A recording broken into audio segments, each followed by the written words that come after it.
Have you ever wondered why when you start a business and it's a trendy business, it kind of flies, it goes, everybody wants it within the first 30 days, everybody wants a piece, everybody wants services, everybody wants a product, everybody wants to support you, and then slowly it dies down. It has nothing to do with the support and everything to do you did not validate the business idea you had. And when I say validate the business idea, you can validate through so many different ways. One of the most popular ways to validate a business idea is to do surveys. You can use Google Form to do a survey. You can use Survey Monkeys, questionnaires. You can talk to people, give out free product if you have a prototype, and get their feedback. And a lot of people miss this, right? They just got a business idea because they think it's working somewhere else. They're going to do it here. It may work somewhere else because there is a market for it. There is a target audience for that. It doesn't mean it's going to work here, and you have to validate. And here's an example I'll use. Now, I'm the CEO and founder of Black Women in Excellence here in Halifax, Nova Scotia. Our services are around education, coaching, support, empowerment, all these things, right? Essentially consulting. That's basically what it is. Now, I have a coaching and consultancy company. Most people would think that my target audience is the same for both. No. My target audience for Black Women in Excellence is Black women. African Nova Scotian, African Canadian, women from the African diaspora, and Caribbeans. That is who I work with through the organization. And through my coaching and consultant, doing the validation showed that there is no market for that target audience. That target audience, traditionally, historically, don't have the economic backing to pay for these types of services that I'm rendering.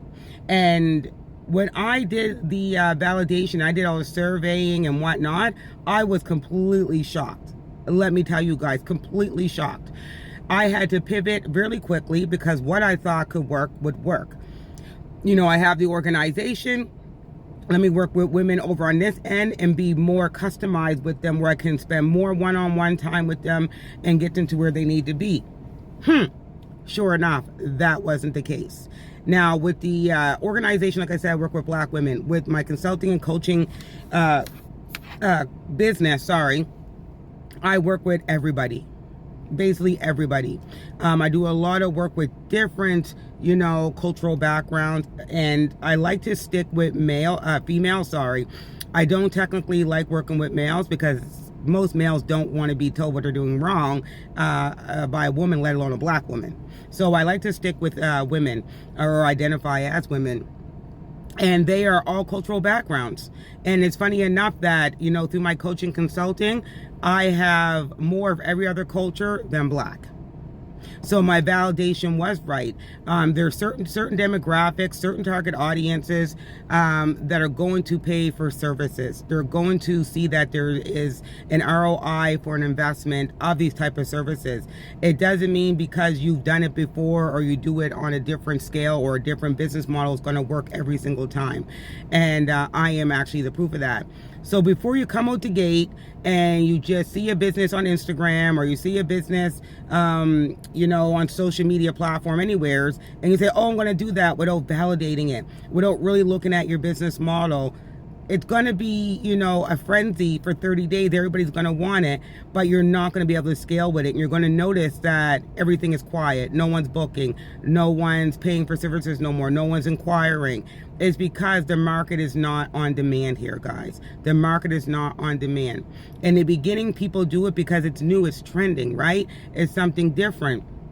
And 9 times out of 10, it's usually your friends and family and community that wants to support you to see you doing something new. But 30 days to 45 days max, you'll start seeing that die right down. So, an FYI to everybody, you're starting a business, validate this business idea. Create, surveys. If you have a prototype, put the prototype out there, give it away for free just to get the feedback on the product of this prototype. If you're doing services, put out surveys. Send surveys to your friends, family, community, people that you know at your workplace, and ask them, based on this, based on how you shop, based on that, would you pay for this? Would you pay for that? Would you rather this size or that size? You have to have variations of questions.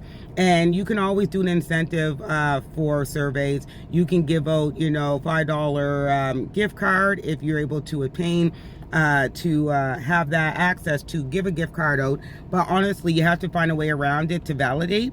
When you're not validating, it's the biggest mistake you're making when you're starting a business. The biggest mistake. You will always find yourself going back and forth of rebranding. It has nothing to do with your brand. Trust me, it has everything to do that you did not validate.